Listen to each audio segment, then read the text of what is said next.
Hello guys, let's welcome back to our channel. In this tutorial, am I going to talk about list methods in Python.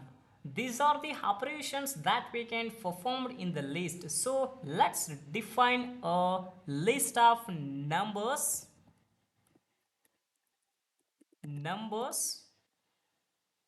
Here we can pass a bunch of random numbers like 5 comma 2 comma 1 comma 6 comma 7 comma and 4. Okay, now there are number of things we can do with this list. We can add new item to hit, or we can remove existing item, or we can check existence of an item.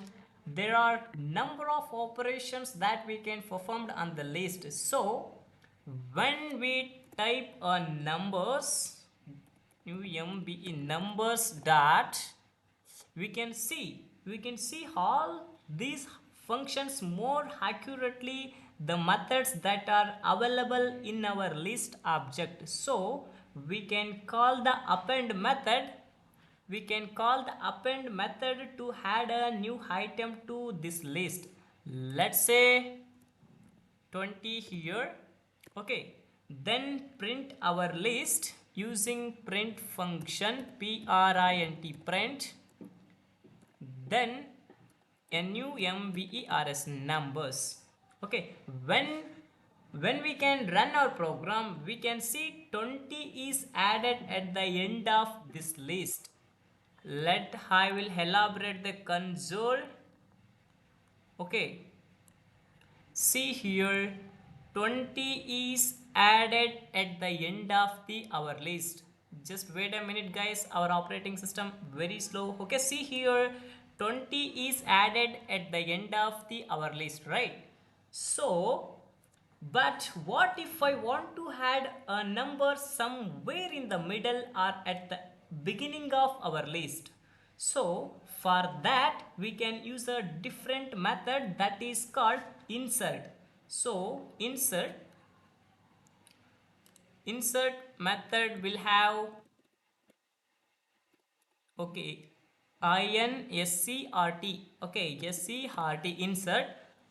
When I will open a parenthesis, we can see, when I will open a parenthesis, we will see a little tool tip above the insert method is available, right?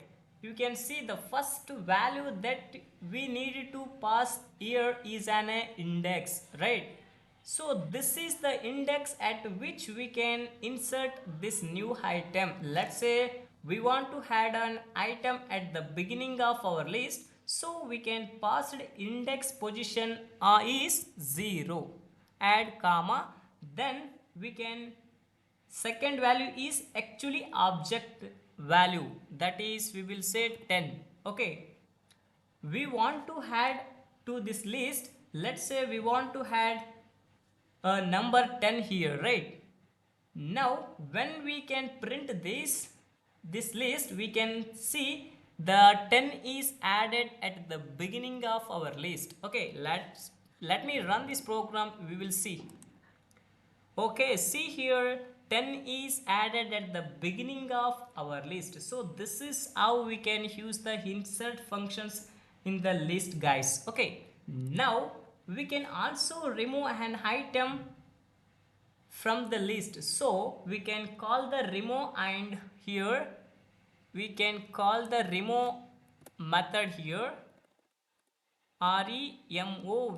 remove, and here we can pass the item that we want to remove. Let's remove 5 here. It doesn't take the any two values, it will take only one value which is you want to remove. Let's remove the 5 item here. Now we will print this one. Let run our program, we will see 5 is gone. Okay, 5 is gone. Just wait. Okay, 5 is gone here. We will see here 5 is gone from the list. So this is how you can use the remove method, guys.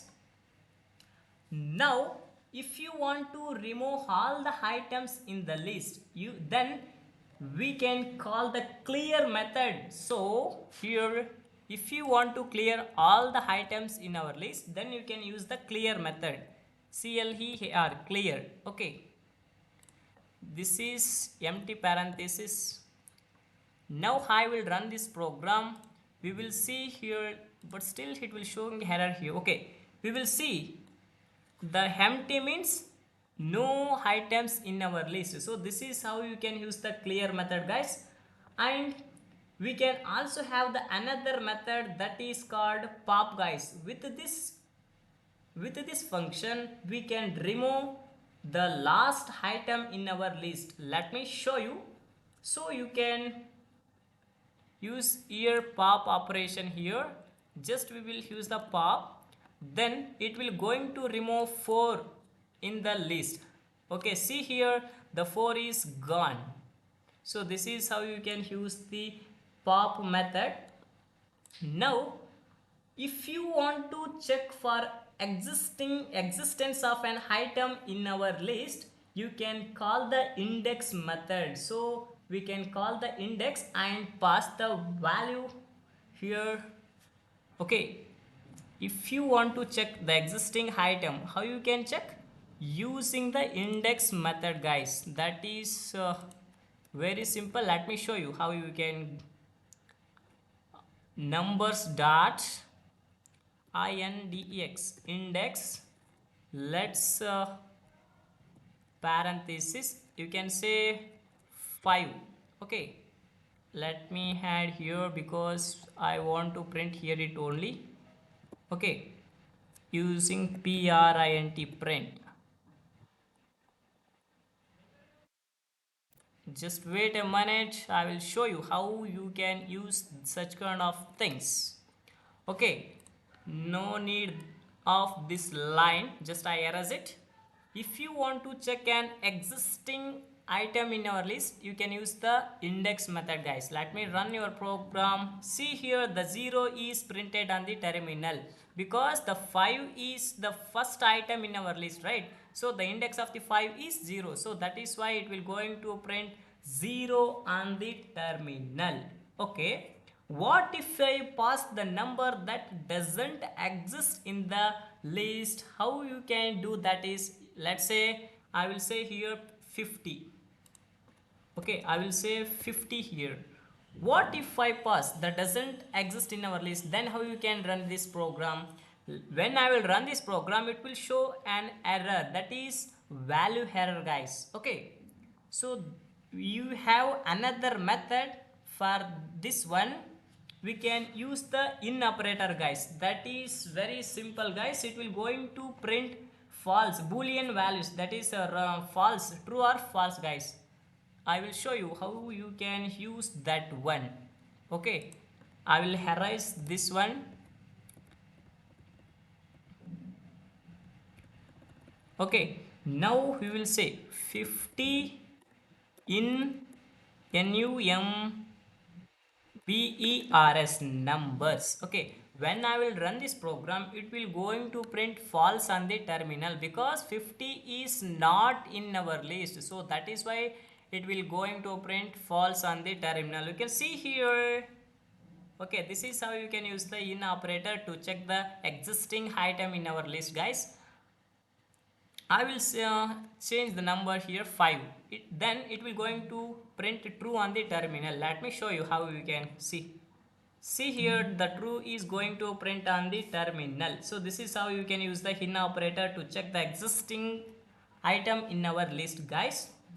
Now we can also have another method for counting occurrence of an item. Let me show you. So let's we have another 5 here. We can say we will have the another item, that is 5 comma another 5, or you can say okay 3 5s are in our list, right? So here we can pass NUMBERS numbers dot COUNT count. add parenthesis, add the 5 here, then closing parenthesis. If I run this program, it will going to print 3 on the terminal, because see here why it will going to print 3 on the terminal, because the 5 are 3 times, 3 times are 5 in our list, so that is the reason it will going to print 3 on the terminal, guys. Okay, now if you want to sort your list, you can use the sort method, guys. That is very simple, guys, and it is very useful to you people whenever we are working on the some projects or some tasks are given by your lecturers. So we can use the sort method here. I will show you how you can use the sort method. Okay, numbers dot here count will be there now. You can erase it as, make it as sort, and then erase the 5 here and close parentheses are cleared here, closing parenthesis, right? See, when I run this program, it will going to print none on the terminal. Okay, see here. Okay, see here, built-in method sort list numbers at the, this one will going to, it will go directly or indirectly indicating the none. See, none is the object in the python that represent the absence of value, so this is represent the absence of value, guys. Okay, now you can use the uh, sort ascending or descending order to sort and numbers using the sort, guys. Okay, I will show you how you can use that one. You can sort in ascending order, then you can use this one, guys. Okay, remove the parenthesis here, then we will use the print function, then numbers numbers. I will run this program, it will going to sort in ascending order. Okay, just wait a minute, guys, because it will going to show error because numbers are given here, numbers numbers. Okay, I will run this program, you will see here. Okay, again it will going to show the errors because command not found. I will show you, that is, see here, it will going to print as it is because it doesn't sort, because I will miss the parenthesis here, so that is why it doesn't do any action. Now if I run this program, you will see here again it will showing error. Okay, see, 1 comma 2 comma 4 comma 5 5 6 7, so this is how we can going to sort as ascending order. You can also make it as descending order. That is very simple, guys. Sort, that is reverse, reverse, reverse, add parenthesis. Now it will going to sort the descending order. See here, so this is how we can sort our list, guys. Okay, I think you people are getting the methods of list in the function. I will stop here only. Thank you so much for watching this video. Bye bye.